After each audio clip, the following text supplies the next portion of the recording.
அஸ்ஸலாமு அலைக்கும். Hi hello friends, welcome back to my channel. இன்றைக்கி நம்ம ஈவினிங் ஸ்நாக்ஸ் ஸ்வீட் ரெசிபி பார்க்க போகிறோம். எப்பயும் போல் ஃபைனலில் டிப்ஸ் இருக்குது, அதையும் பார்த்துடலாம். இந்த ரெசிபி நம்ம நேந்திரம்பழம் வச்சு தான் செய்ய போகிறோம். இது full and full Kerala recipe. நேந்திரம்பழம் நல்ல பழுத்த பழமாக எடுத்துக்கலாம், அப்போ தான் நல்லாயிருக்கும். இனி தோலை உரிச்சிட்டு நம்ம இதை பொடிசாக கட் பண்ணி போட்டுக்கலாம். இதை நம்ம பிசைய தான் போகிறோம். ஸோ நீங்கள் கட் பண்ணாலும் ஓகே தான், இல்லை கட் பண்ணாமல் அப்படியே பிசைஞ்சாலும் ஓகே தான். நம்ம எடுத்து வச்ச நேந்திரம்பழம் எல்லாத்தையும் பொடிசாக கட் பண்ணிவிட்டு இந்த மாதிரி கையிலேயே மசிச்சு விட்டுறலாம். இந்த அளவுக்கு நல்லா கையிலேயே மசிச்சு விட்டுருங்க. அடுத்து நம்ம ஒரு பேன் வச்சுக்கலாம். அதில் 1 கப் அளவு அரிசி மாவு எடுத்துக்கலாம். ஸ்டவ்வை மீடியம் ஃப்ளேமில் வச்சுட்டு ஒரு 5 மினிட்ஸ் நல்லா வதக்கி விட்டுறலாம். நம்ம கொழுக்கட்டை செய்கிற மாதிரி தான் இந்த ரெசிபி. அரிசி மாவில் சுடுதண்ணி ஊற்றி கொழுக்கட்டை செய்வோம். நம்ம இந்த மாவை வாழைப்பழத்தோடு சேர்க்குறதுனால சுடுதண்ணி ஊற்ற முடியாது. ஸோ நம்ம ஹீட் பண்ணி சேர்க்கணும். ஒரு 5 மினிட்ஸ் நம்ம அடுப்பில் வச்சு நல்லா வதக்கினதுக்கப்புறம் அரிசி மாவை ஆல்ரெடி பிசைஞ்சு வச்சுருக்க வாழைப்பழத்தோடு சேர்த்துடலாம். அடுத்து நம்ம இதில் 4 ஸ்பூன் அளவு ஆயில் ஊற்றிக்கலாம். இது கேரளா ரெசிபினால நான் தேங்காய் எண்ணெய் ஊற்றிக்கிறேன். நீங்கள் உங்ககிட்ட நெய் இருந்தால் கூட சேர்த்துக்கலாம். அடுத்து நம்ம இந்த மாவுக்கு தேவையான அளவு உப்பு சேர்த்துக்கலாம். மாவோட சூடு கம்மியானோன்னா இதை நல்லா பிசைஞ்சு விட்டுறலாம். இதில் தண்ணி எதுவும் சேர்க்கக்கூடாது. வாழைப்பதத்தில் இருக்க ஈரப்பதமே போதும். மாவை நல்லா சப்பாத்தி பதம் அளவுக்கு இந்த மாதிரி பிசைஞ்சா போதும். 10 மினிட்ஸ் இது நல்லா ஊறட்டும்.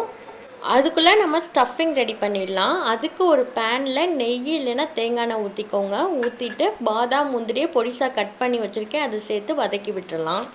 அடுத்து ஒரு 5 ஏலக்காவை நல்லா தட்டி வச்சுக்கிறேன். உங்ககிட்ட ஏலக்காய் பொடி இருந்தாலும் சேர்த்துக்கோங்க. இது சேர்க்குறப்ப நல்ல ஃப்ளேவராக இருக்கும். அடுத்து நான் 1 கப் அளவு தேங்காய் துருவி சேர்த்துக்கிறேன். அடுத்து 1/4 கப் அளவு ஜீனி சேர்த்துக்கிறேன். 1 கப்பு மாவுக்கு 1 கப் அளவு தேங்காய், ஜீனி எல்லாமே இந்த அளவுகளில் சேருங்க. எல்லாமே கரெக்டாக வரும். 2 மினிட்ஸ் இதை நல்லா வதக்கினதுக்கப்புறம் இந்த கன்சிஸ்டன்சியில் ஸ்டவ் ஆஃப் பண்ணிடலாம். இப்போ நம்ம ரெசிபி செய்கிறதுக்கு மாவு, ஸ்டஃபிங் எல்லாமே ரெடியாக இருக்குது. நம்ம ரெடி பண்ணி வச்சுருக்க மாவு எடுத்து இந்த மாதிரி உருட்டிக்கலாம். நம்ம இதை ரவுண்ட் ஷேப்பில் செய்ய போகிறோம். இன்னொரு கையில் இந்த மாதிரி வச்சு தட்டிட்டு நம்ம ரெடி பண்ணி வச்சுக்க ஸ்டஃபிங் எடுத்து இதில் நடுவில் வச்சு உருண்டை பிடிச்சிடலாம். உங்களுக்கு இது எந்த ஷேப்பில் வேணுமோ நீங்கள் அந்த ஷேப்பில் பண்ணலாம். இன்றைக்கி நான் ரவுண்ட் ஷேப்பில் தான் பண்ணுறேன். இல்லை உங்கள்கிட்ட மோல்டு இருந்துச்சுன்னா அந்த மோல்டில் வச்சும் நீங்கள் இதை பண்ணலாம். இந்த மாதிரி ரவுண்ட் பண்ணி ஒரு பிளேட்டில் தனியாக வச்சுலாம். இதே மாதிரி எல்லாமே ரெடி பண்ணிடலாம். இப்போ எல்லாமே ரவுண்டு பிடிச்சி ரெடி பண்ணி வச்சாச்சு.